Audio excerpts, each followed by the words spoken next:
નમસ્કાર, હું રણમલ કણજારિયા, ધોરણ 10 વિષય વિજ્ઞાન એમાં પાઠ 14માં ઉર્જાના સ્ત્રોતોમાં પરંપરાગત ઉર્જાના સ્ત્રોતો વિશે તમને સમજૂતી આપીશ.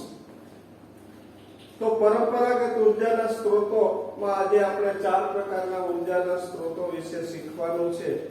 એક અશ્મિભૂત બળતણ, બીજું જૈવ ઉર્જા, ત્રીજું અશ્મિભૂત બળતણ, જળ ઉર્જા, જૈવ ભાર અને પવન ઉર્જાનો આપણે અભ્યાસ કરવાનો છે.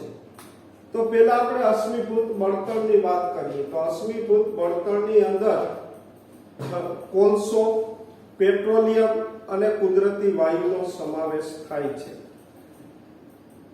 આ જે અશ્મિભૂત બળતણ છે તે પુનઃ અપ્રાપ્ય ઉર્જાનો સ્ત્રોત છે, એટલે કે ટૂંકા ગાળામાં ફરીથી કુદરતી રીતે પ્રાપ્ય નથી. એક વખત ખલાસ થઈ જાય પછી ફરીથી તે બનતા એને લાખો કરોડો વર્ષ લાગે છે. અને આપણી પાસે થોડો સમય ચાલે તેટલા જ અશ્મિભૂત બળતણોનો જથ્થો છે. આ ઉપરાંત તેના દહનથી પુષ્કળ ધુમાડો ઉત્પન્ન થાય છે, જેને લીધે વાયુ પ્રદૂષણ થાય છે. અને વાયુ પ્રદૂષણને કારણે ગ્રીનહાઉસ અસર અને એસિડ વરસાદ જેવી અસરો ઉદ્ભવે છે. લોકોનું જીવન ધોરણ ઊંચું આવવાથી લોકોના ઘરમાં ઘણા બધા વિદ્યુત ઉપકરણો વસાવ્યા છે. આથી વિદ્યુત ઉર્જાની આપણને ખૂબ જ માંગમાં વધારો થયો છે. તો વિદ્યુત ઉર્જાની માંગને પૂરી પાડવા માટે ઘણા બધા થર્મલ પાવર પ્લાન્ટ અસ્તિત્વમાં આવ્યા છે. તો આ થર્મલ પાવર પ્લાન્ટનું અહીંયા મોડેલ છે.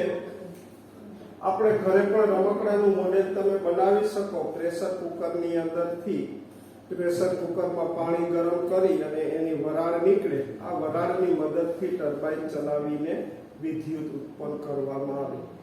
આ જ સિદ્ધાંત ઉપર થર્મલ પાવર પ્લાન્ટ કાર્ય કરે છે. તો થર્મલ પાવર પ્લાન્ટની અંદર રોજનું લાખો લીટર પાણી ગરમ કરવું પડે છે. આ લાખો લીટર પાણીને ગરમ કરવા માટે ઘણા બધા કોલસાનું દહન થાય. પાણી ગરમ કરી તેમાંથી વરાળ ઉત્પન્ન થાય. આ વરાળને નળીઓ મારફતે ટર્બાઇન સુધી લઈ જવામાં આવે, જેનાથી ટર્બાઇન ફરે અને ટર્બાઇનના પરિભ્રમણને લીધે તેમાંથી ઉષ્મા ઉર્જાનું વિદ્યુત ઉર્જામાં રૂપાંતર થાય અને નકામો કચરો છે એ અહીંયાથી દૂર થાય. હવે આ જે થર્મલ ઉર્જા છે તે પુનઃ અપ્રાપ્ય ઉર્જાનો સ્ત્રોત છે, તેમજ વાયુનું પ્રદૂષણ કરે છે. આ ઉપરાંત જે અશ્મિ બળતણ છે, કોલસો, પેટ્રોલિયમ અને કુદરતી વાયુ, એનું પરિવહન પણ ઘણું બધું મુશ્કેલ છે. આથી આપણા દેશમાં જ્યાં જ્યાં થર્મલ પાવર પ્લાન્ટ અસ્તિત્વમાં આવ્યા છે મોટા ભાગે તે આવા અશ્મિ બળતણ ત્યાં સરળતાથી પ્રાપ્ત હોય ત્યાં સ્થાપવામાં આવ્યા છે. હવે આપણે પરંપરાગત ઉર્જાના બીજા સ્ત્રોત જળ વિદ્યુત ઉર્જાની વાત કરીએ. તો જળ વિદ્યુત ઉર્જા ઉત્પન્ન કરવાના જે પ્લાન્ટ હોય એને હાઇડ્રો પાવર પ્લાન્ટ કહેવામાં આવે છે. વહેતા પાણીમાં અને ઊંચાઈ ઉપર સંગ્રહાયેલા પાણીમાં અનુક્રમે વહેતા પાણીની અંદર ગતિ ઉર્જા હોય છે, ઊંચાઈ ઉપર બંધમાં સંગ્રહાયેલા પાણીમાં સ્થિતિ ઉર્જા હોય છે. તેનો ઉપયોગ કરી અને આપણે જળ વિદ્યુતનું નિર્માણ કરી શકીએ. તો જળ વિદ્યુત પ્લાન્ટ સ્થાપવા માટે આપણે મોટા બંધો બાંધવા પડે છે. તો મોટી નદીઓ ઉપર મોટો બંધ બાંધવાથી ઊંચાઈ ઉપર પાણી સંગ્રહાય છે. જો અહીંયા આ ડેમ છે, ડેમની અંદર પાણી સંગ્રહાયેલું છે. ત્યાંથી પાણીને પાઇપ મારફતે ડેમના હેઠવાસના ભાગમાં લઈ જવામાં આવે છે. આથી ડેમમાં સંગ્રહાયેલા પાણીની સ્થિતિ ઉર્જાનું ગતિ ઉર્જામાં રૂપાંતર થાય છે. આ ગતિ ઉર્જાથી ટર્બાઇન ચલાવી અને તેનું વિદ્યુત ઉર્જામાં રૂપાંતર થાય છે. તો આ રીતે જે હાઇડલ પાવર પ્લાન્ટથી મળતો વિદ્યુત ઉર્જાનો સ્ત્રોત છે એ પુનઃપ્રાપ્ય ઉર્જાનો સ્ત્રોત છે, કારણ કે જ્યારે દર વર્ષે વરસાદ થાય ત્યારે ડેમ ફરી પાછા ભરાઈ જાય અને તેમાંથી આપણે વિદ્યુત ઉત્પન્ન કરી શકીએ. તેમજ પ્રદૂષણ મુક્ત છે, કોઈ ધુમાડો ઉત્પન્ન થતો નથી. પરંતુ કેટલીક આની પણ મર્યાદા છે કે આવા હાઇડલ પાવર પ્લાન્ટ બનાવવા માટે મોટા ડેમ બાંધવામાં આવે, આ ડેમનો જે જળસ્ત્રાવ વિસ્તાર હોય તેની અંદરના જંગલો અને તેની અંદર રહેતા ઘણા બધા તો ગામ પણ બુડી જતા હોય છે.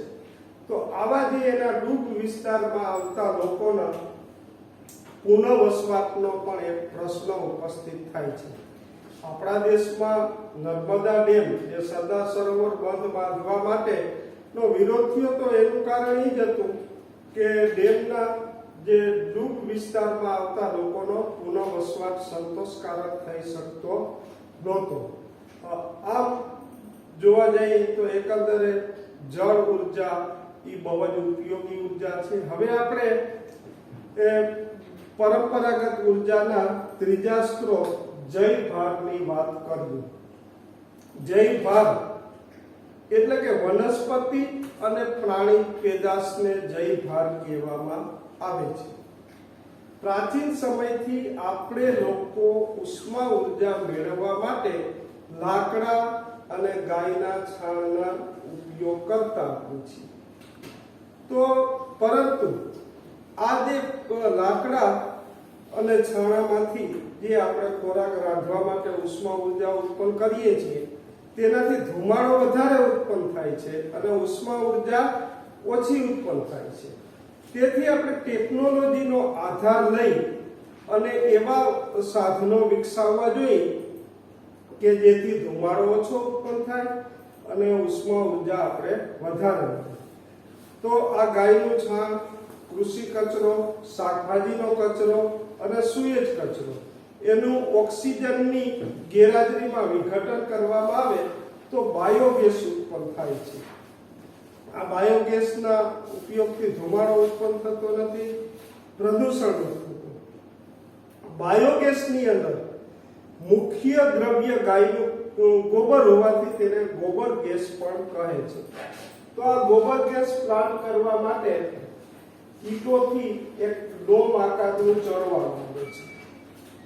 આ જે ડોમનો આ નીચેનો ભાગ છે આને ડાયજેસ્ટર કહેવાય અને આ બાયોગેસની ટાંકી છે. હવે આપણે ગાયનું ગોબર, કૃષિ કચરો આ બધાનો રગડો બનાવી અને આ ડાયજેસ્ટરની અંદર મોકલવામાં આવે છે. ડાયજેસ્ટરની અંદર અજારક શોષણ કરતા સૂક્ષ્મ જીવો આનું વિઘટન કરી અને બાયોગેસ ઉત્પન્ન કરે છે. આ બાયોગેસ છે આ ઉપરની ટાંકીની અંદર સંગ્રહ થાય છે. ત્યાંથી નળીઓ મારફતે બાયોગેસને ખોરાક રાંધવા માટે, ગેસ સુધી, પ્રકાશ ઉર્જા મેળવવા માટે તેનો ઉપયોગ કરવામાં આવે છે.